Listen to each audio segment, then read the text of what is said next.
Amor, sabes que me estoy muriendo de dolor. Desde que te fuiste he perdido el control. Pero eso no quiere decir que seas tú la dueña de mi amor. Quiero que sepas que no vuelvo por ti, aunque se me haga difícil vivir. Ahora serás tú la que llorarás por mí.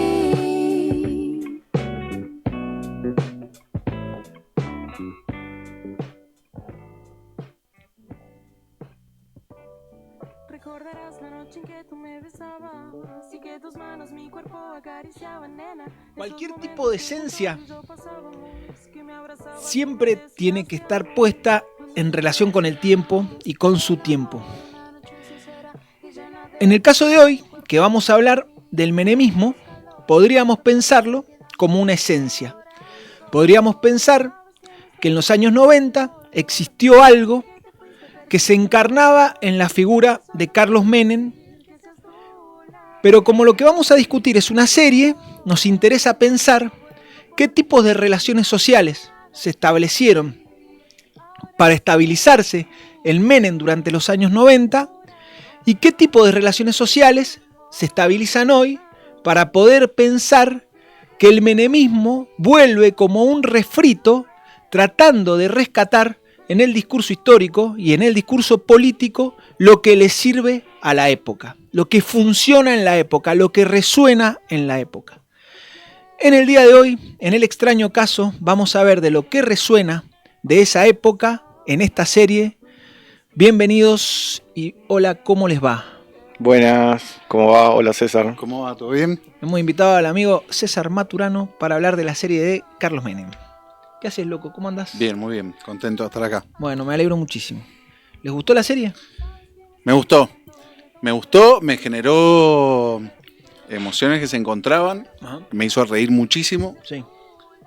Y en algunas otras cosas no me fue ajeno que me atraviese políticamente y que en algunas situaciones hasta me enoje. Uh-huh. Pero me gustó porque me generó todas esas emociones. Está muy bien, está muy bien. ¿Vos, Poroto? A mí me gustó, me divirtió. Eso que me parece que era un producto hecho para eso. Y después, bueno, lo que dice de la época es época, ¿no? para discutirlo exactamente. Y también, sí, me generó también cosas encontradas, digamos. A mí, por ejemplo, los primeros capítulos de esa mística del ir casa por casa peronista, ¿viste? Te dan ganas de hacerte menemista, como decís, como que decís, claro, que hay algo real también en esa caravana, hay algo de eso, y después me generó otras cosas, pero sí, hay que ver también lo que vos decís, me parece una buena pregunta, qué es lo que dice esa interpretación de los 90 de esta época. Muy bien, me gusta. A mí obviamente la serie me pareció genial, digamos, me parece muy entretenida, que tiene un ritmo frenético, buenísimo, entretenidísimo. Digo, yo podría hacer algún tipo de crítica política, qué sé yo, el papel de... Digo, la falta de política y la sobreactuación de la caravana, digamos, de la personalidad de Menem, digamos, como si con eso alcanzara. Pero más allá de eso, digamos, que me parece interesante, sí me parece que sirve para ver esta época, digamos.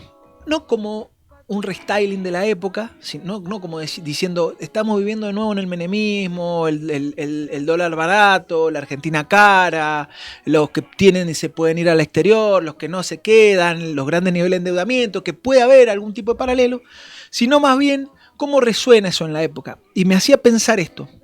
Yo me acuerdo en el 2002, 2003, a mí me gusta mucho ver las bateas de las librerías.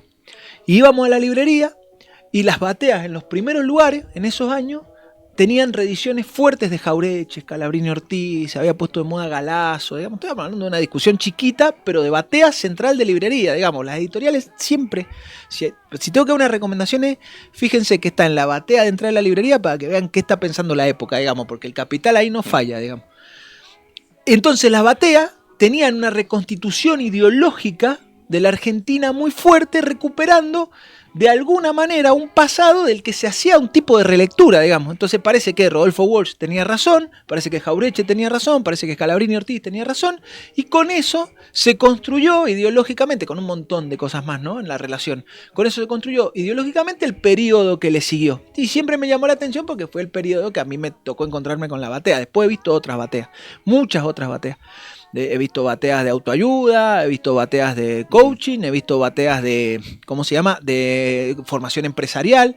De hecho, los otros días fui al Ateneo, al de la calle Santa Fe, y a la batea de sociología y de filosofía la han sacado y la han reemplazado por bateas de literatura y por bateas de escuela de negocios, digamos.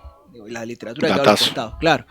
Bueno, más allá de eso, lo que digo es, el menemismo es lo que se pone en batea. ¿Y qué del menemismo se pone hoy en la batea? Es el espectáculo del menemismo lo que se pone hoy en batea. Eso es lo que me resonó a mí. Sí, yo coincido. Yo hay un punto que creo que, de lo que venían planteando al principio, no creo que Menem haya sido performático en la época, sino que es un líder político con la suficiente astucia de recoger el guante de la época, como decís vos. Habrá pasado por la batea de la biblioteca de la librería de su pueblo y vio, evidentemente, muy bien, claro, la época con bastante antelación de lo que lo vio el resto de los políticos, con un nivel de pragmatismo, bueno, que para algunos fue nefasto, para otros no, lo que ahí la lectura política e ideológica ya es de carácter personal, pero como decís vos, simbolizó o lideró toda una época y un clima de época que marcó la Argentina y que la época, la serie lo muestra bastante bien en lo farandulero y en lo marketinero de la época. Sí. A mí hay un ruido que me hace, que es, yo fui siempre desde la formación, digamos, ideológica y doctrinaria, crítico del menemismo, hasta que fui interpelado por sectores de la progresía como peronista y sentí en carne propia y empecé a separar cuándo un planteo es ideológico, doctrinario y cuándo un planteo es antiperonista. Excelente, yo tengo algo para decir de eso, sí, muy bueno. Mi temor con la serie es que creo que puede terminar siendo falopa para los progres. Sí. Que todo lo gracioso que tiene la serie puede funcionar como eso y de ahí el éxito también de la serie, de que excede a los márgenes ideológicos de las personas, tiene un nicho ideológico que lo va a usar y después lo otro, lo gracioso de la época que excede lo político. Sí, él pintó como gracioso. Mira, yo tengo esto, así que me parece interesante. Era tal el extravío del antimenemismo, digamos, porque vos podías ser peronista y no militar en el menemismo, yo soy un poco más grande que ustedes, ¿no? O podías no militar el menemismo, y era tal el extravío que te encontrabas en ese extravío con fuerzas antiperonistas, rápidamente. Entonces, se paraban en la época, por ejemplo, y se deben acordar, Pergolini, Lilita Carrió o La Nata, ¿no? Como adalid de la justicia, digamos. Y la verdad que el discurso de los tres, más que antimenemista, era antiperonista, digamos. Era un discurso que no estaba tan cruzado por la cuestión del endeudamiento, por la enajenación de los bienes nacionales, por el problema de la patria, sino que estaba cruzado por el discurso de la corrupción, que fue lo que se lo llevó, se lo terminó llevando puesto, digamos. Había una cosa ahí de poner a un otro, siempre teniendo en cuenta que esto de la corrupción, digamos, puede ser usado para cualquier lado, que ningún tipo de gobierno está exento de la corrupción. No quiere decir que lo avale, lo que digo es poner a la corrupción en un lugar, es poner al negro, al indio, es la misma construcción, al pibe chorro de un lado, que es el lado del peronismo, digamos, y al otro lado la salvaguarda moral de la época. Y me parece que ese cruce entre las fuerzas que no eran menemistas, pero que no eran gorilas, y el cruce de las fuerzas gorilas es lo que se simboliza en la alianza. La alianza es eso, digamos, la alianza es ese cruce entre esas dos tensiones, eso que hablábamos más temprano, digamos, esa institucionalidad que se da en esas dos tensiones que en algún momento fueron representadas por Bordón y después van a ser representadas por Chacho Álvarez y de la Rúa, digamos, esa tensión queda expresada en un lugar. sí a mí me queda la sensación, después de ver la serie, que lo que se toma de esa época, hoy, para ver la serie, es mucho menos del discurso sobre la cuestión nacional en el menemismo, digamos. Me parece que queda soslayada. Es más, a veces es presentado como una heroicidad, digamos, ¿no? La privatización de Entel o mismo las bombas en Río Tercero, digamos, ¿no?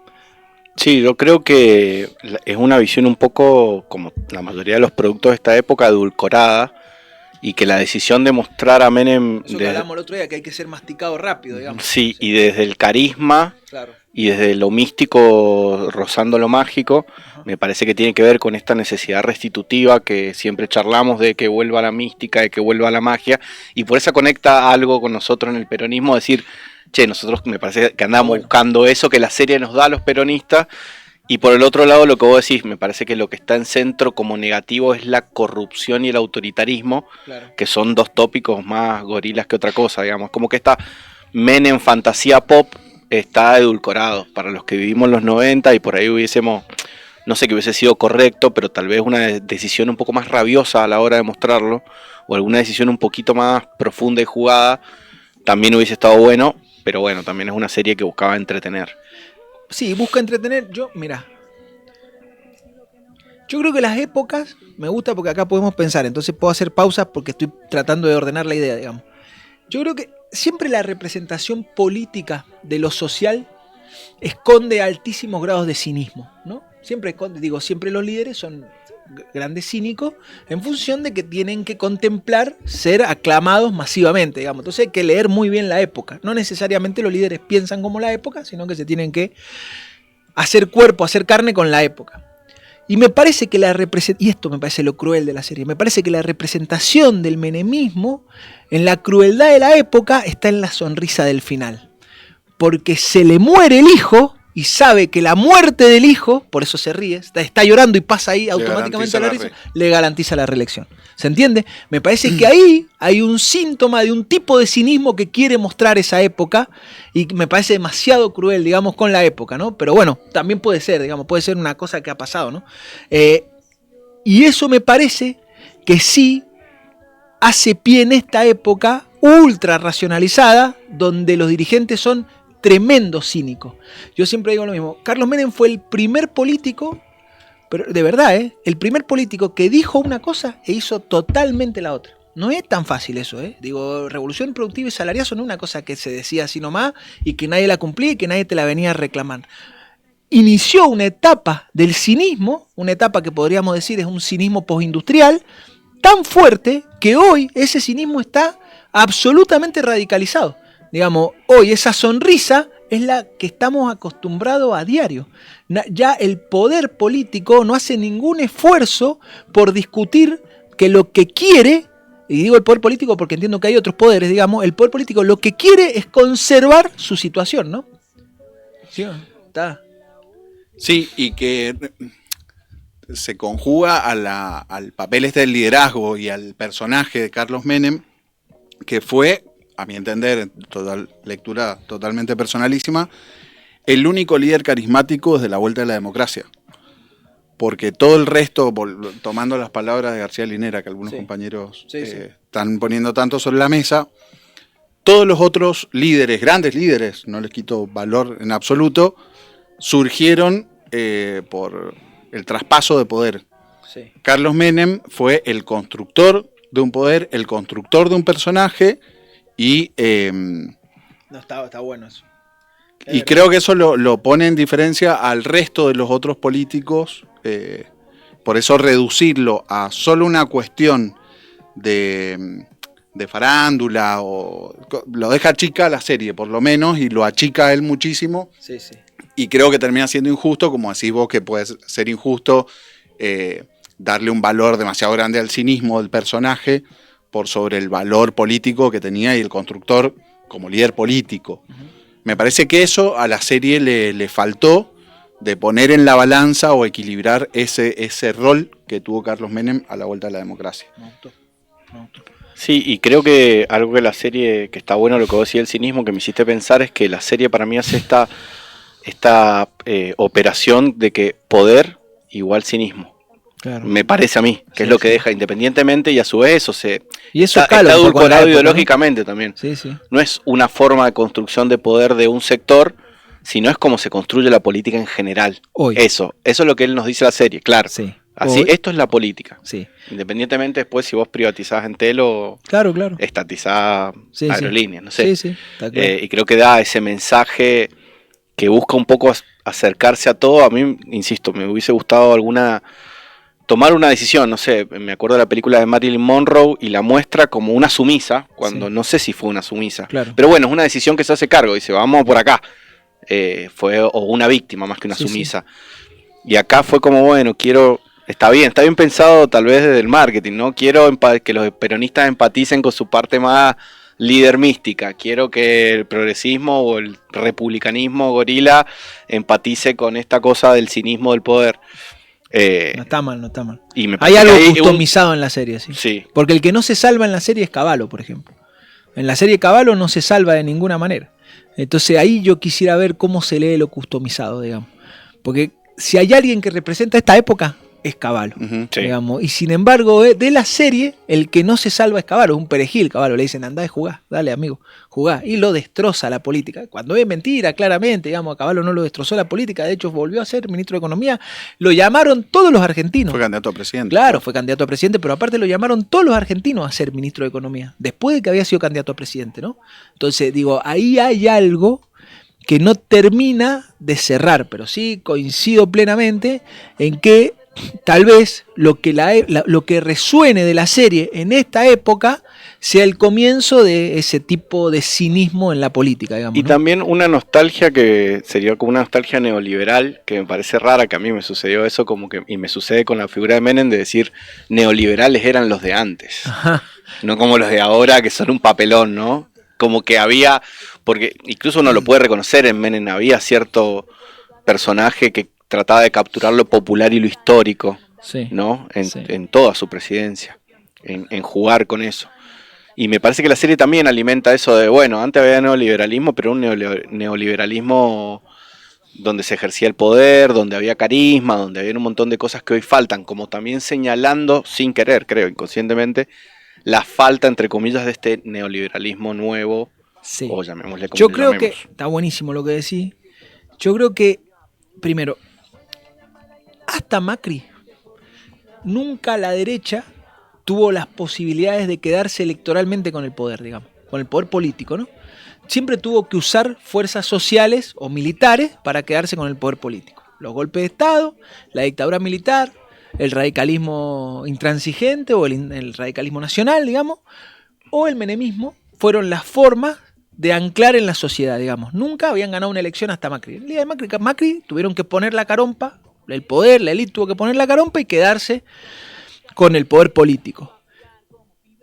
Y me interesa pensar por qué, digamos. A mí me parece que el menemismo, el problema que tenía para avanzar el neoliberalismo, tenía que ver con los altos niveles de institucionalidad que todavía quedaban en la Argentina a pesar de la dictadura militar. ¿Se entiende? La dictadura militar destrozó, aparte de un montón de personas, de seres humanos, un montón de instituciones fundadas en el estado de bienestar. Esas instituciones, hasta el menemismo, permanecían. Los sindicatos todavía existían, tenían su relevancia, jugaban fuertemente en lo social, digamos, de ahí en adelante fueron cada vez más perdiendo poder y protagonismo político. El salario tenía una forma de construcción en torno a la vida familiar que todavía funcionaba, la familia nuclear existía, funcionaba, qué sé yo, a partir del menemismo, todas esas instituciones fueron cada vez más siendo relegadas. Entonces, por eso el menemismo tuvo que representar lo popular para hacer las reformas conservadoras que tuvo que hacer. Una vez desarmado, desarticulado todo ese andamiaje, bueno, el kirchnerismo hizo un gran esfuerzo por tratar de reconstituirlo, quedó corto, quedó flaco, y quedó tan flaco que Kirchner asume en una sociedad donde el trabajador industrial formaba parte de su cuerpo social. La otra gran parte del cuerpo social va a ser los movimientos sociales. Eso no se logró incorporar a la vida del trabajo asalariado, ni por asomo, todos juntos, porque el trabajo asalariado no existía más, y esa fue la representación social del macrismo. El macrismo, ¿qué hizo? La sociedad está destruida, digamos, la sociedad tiene, no digo que haya estado mal, lo que estoy diciendo es que los lazos sociales que constituyeron la sociedad previa habían desaparecido. Entonces era una sociedad mucho más fácil de ocupar, digamos, de ganarle políticamente. ¿Se entiende lo que digo? Y esa es la representación de Macri. ¿Qué es Macri en el fondo? El Macri en el fondo es la representación de esos sectores gorila y la representación de una élite económica que tiene que por primera vez ponerle la cara a el gobierno de la Argentina. ¿No? Sí. Dale. Pero permitime. Dale, no, si es para eso. Pero también creo que tuvo la capacidad de representar e interpelar a sectores asalariados.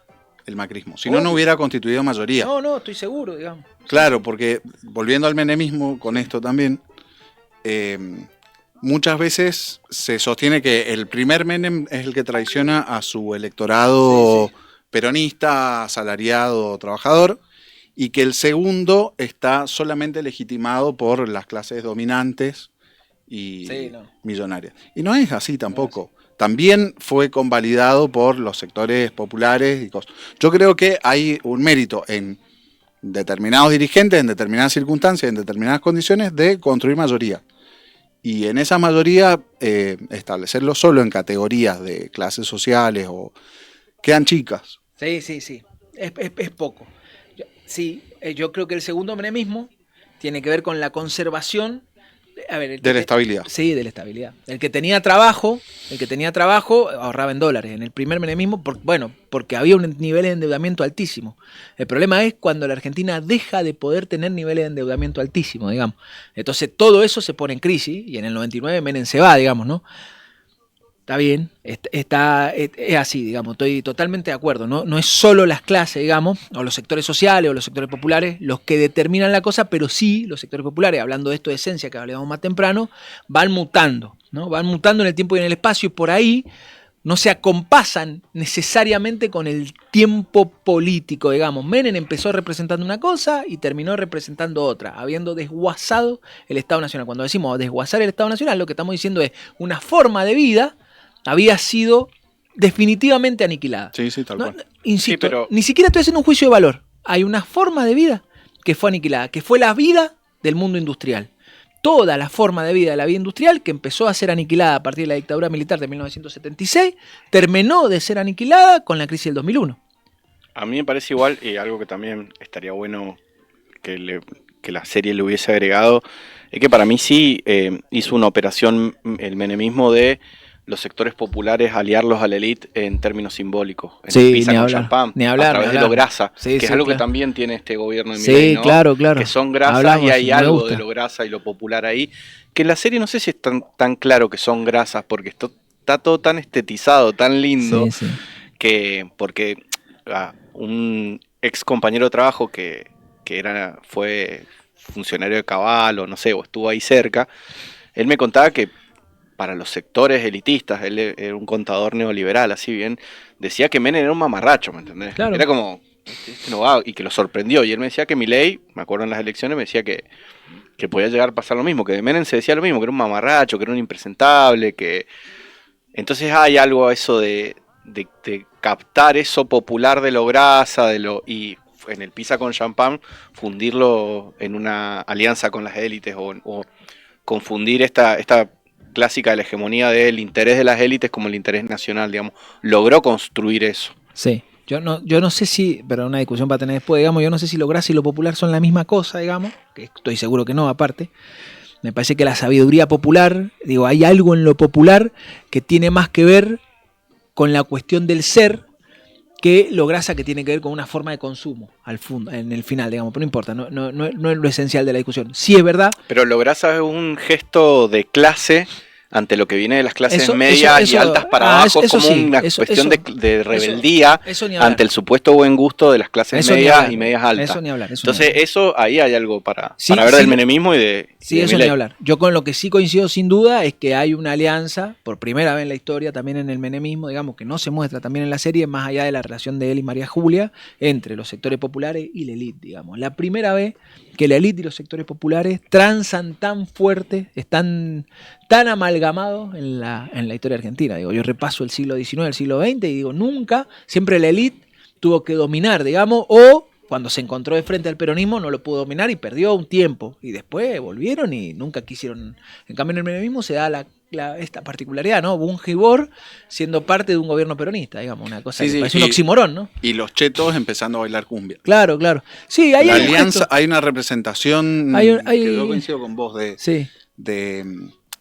que la alianza de clases pasa por la apropiación de lo que históricamente fue Es muy interesante lo de la cumbia. Mira, ahí está el libro. Porque usaron que creo que en eso fue el peronismo, siempre fue. Sí. No creo que sea excluyente de Menem, pero la representación de la alianza de clases fue desde eso, desde la farandulización de todo.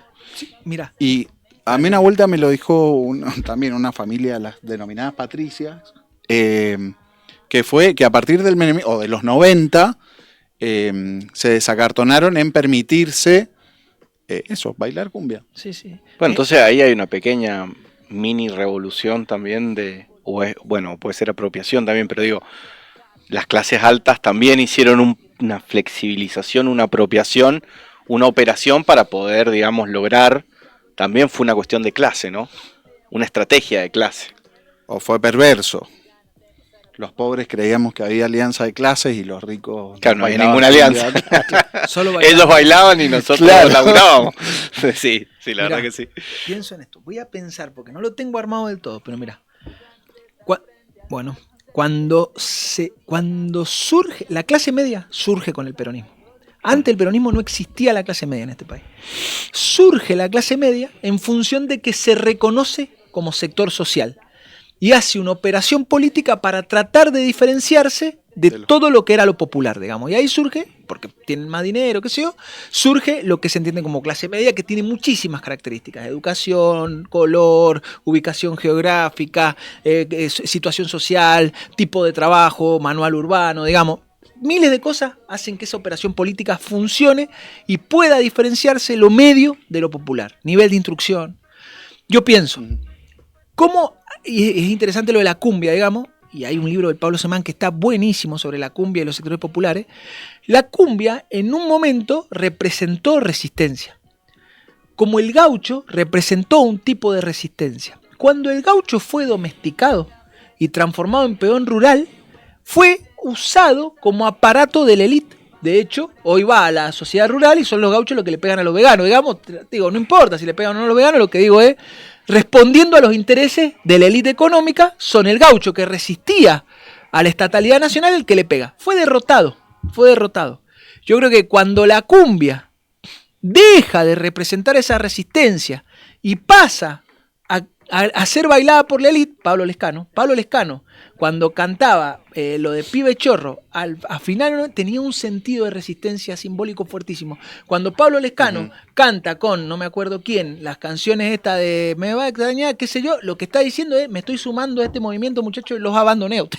Los dejé de lado y me incorporo, digamos. Me parece que tiene más que ver con la derrota de los sectores populares que con la posibilidad de irse metiendo adentro de la élite. Y me parece que los sectores populares, que son pura potencia, inventan cosas nuevas para resistir, y a partir de que la cumbia es captada por los sectores de la élite, empiezan a escuchar otras cosas y no cumbia, digamos, me parece. Ahora, esa derrota en algún momento es percibida como una victoria por los sectores populares. Sí, totalmente de eso, claro, más vale. Y pues, no solo eso, incluido en la fiesta. Claro, no solo eso, sino que tienen la pretensión de ser eso, que es lo que le pasa a los sectores bajos cuando quieren participar de los sectores medios en los años 50, 60, digamos. Sí, obvio, quieren participar de eso. Mirá, entonces si ya escuchan cumbia, yo soy parte de la élite. Si lo que hay que hacer para ser parte de los sectores medios es tener trabajo asalariado, bueno, lo que quiero es tener trabajo asalariado. Obviamente, sí, claro. Sí. Más vale, hay una cuestión performativa ahí que funciona plenamente, digamos. Sí, pero por eso me parece que el menemismo logró hacer una operación con lo popular. Sí. Y este gobierno también. Sí, en ese sentido son similares, obviamente, con dos contextos distintos, pero la cuestión es, digamos, la pregunta para mí, para el peronismo es cómo romper o sumarse a eso sin perder identidad y sin... Ni hablar. Una gran pregunta. Una pregunta larga, ¿no? Sin perder identidad y sin bajar banderas, que nos parece fundamentales, digamos. Una gran cuánto pregunta. De adaptación y cuánto de conservar viejas estrategias. Sí, Yo sí. creo que por lo último que he visto, lo que se ha optado es por conservar la estrategia como estaba, Y no nos alcanza. que para mí, bueno, debatámoslo, Debatamos. pero por lo menos. Pero bueno, considero que algo en ese sentido hay que pensar, me parece a mí. Sí, sí, hay algo de lo popular que ancla fuertemente Milei, digamos. Hay un enojo que está leído de manera perfecta y nosotros ponemos en las listas las mismas caras. ¿Eso qué quiere decir? Digamos, ponemos en la lista, decimos, bueno, no, con estas caras que son cara de dirigente importante, tenemos que andar mejor porque son los que vienen. Y después te gana un pibe que no existe en ningún lado, digamos. Bueno, hay un enojo que no está catalizando, digamos, o la gente no vota, ¿no? Hay un enojo que no cataliza la política. Eso está claro. Y me parece que eso es lo que hace que todavía Milei sea popular, ¿no? Me queda esa sensación. Sí, y hay otra nostalgia para mí de la serie, que es que para mí también Menem gana, Sí, porque el peronismo solía ser el partido del orden. claro, claro. Creo Sí, que hasta sí. hace muy poco era el partido del orden, por derecha, Muy por bueno, izquierda, es verdad. digamos, y me parece que también juega con nuestro inconsciente a los que somos peronistas, o con gente así, en esta idea de volver a ser el partido de la mística, volver a ser el partido del orden. Sí, sí. Lo que pasa es que cómo es el orden, ese es el tema. Claro. Volvemos a la misma discusión de siempre. ¿Qué quiere decir orden en una sociedad donde el tipo de orden industrial se ha roto? Digamos, donde el tipo de orden racional, voy a decir así, porque hay una parte de la economía financiera que también toma el orden racional. El tipo de orden racional ha sido roto y nosotros tenemos formas de reflexión en torno al orden que son racionales. Por eso se sienta un dirigente y explica qué es lo que pasa. Milei no explica nada. No explica, no le importa explicar. Le da lo mismo explicar. Lo hemos hablado. Un vitalismo idiota. Sí, es un vitalismo idiota, es así. Está muy bien. He aprendido muchísimas cosas con ustedes hoy. Ha estado espectacular. Bueno, me alegro. Se ha mucho. pasado, como siempre se pasa... Rapidísimo. Ahí en un toque. ¿Te gustó, loco? ¿Te divertiste? Me gustó, me divertí mucho. Bueno, Y velo ahora. me gusta que se empiece a discutir de menemismo. Bueno, ¿lo podés ver al programa ahora? Sí. Hasta ahora no has visto ninguno, decí la verdad. Después de que me vea, voy a ver Listo. si le doy like o no. Perfecto, te agradezco mucho. Bueno, muchísimas gracias a todos por estar acá. Los vemos la semana que viene en esto que hemos dado en llamar. El extraño caso. Un bazar de ideas. Adiós, gracias.